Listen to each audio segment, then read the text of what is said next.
बीडमधली आहे।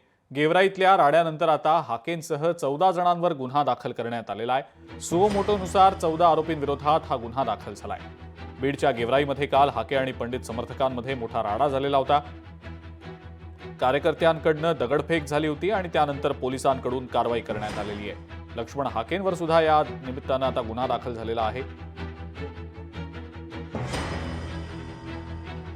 आम्ही कायदा सुव्यवस्था पाळणारी माणसं आहोत। आम्ही न्याय हक्क आणि लोकशाही मार्गानं आम्ही महाराष्ट्र शासनाला जी भाषा समजते त्या भाषेमध्ये आम्ही आमचं ओबीसीचं आंदोलन उभं करू। मी त्याच्यावर उत्तर दिलं। तुम्हाला तसं राहून का वाटायलंय? मी काय म्हणलं की मला माझा राजीनामा मागायचा अधिकार माझ्या बीड जिल्ह्यातल्या जनतेला आहे, ज्या की बीड जिल्ह्यातल्या जनतेनं मला निवडून दिलंय, ज्यांनी मतं दिलेत आणि ज्यांनी नाही दिलेत अशा सुद्धा बीड जिल्ह्यातल्या जनतेला आहे। पण बीड जिल्ह्यातल्या बाहेरच्या लोकांनी माझा राजीनामा मागताना ते महान उंचीचे आहेत।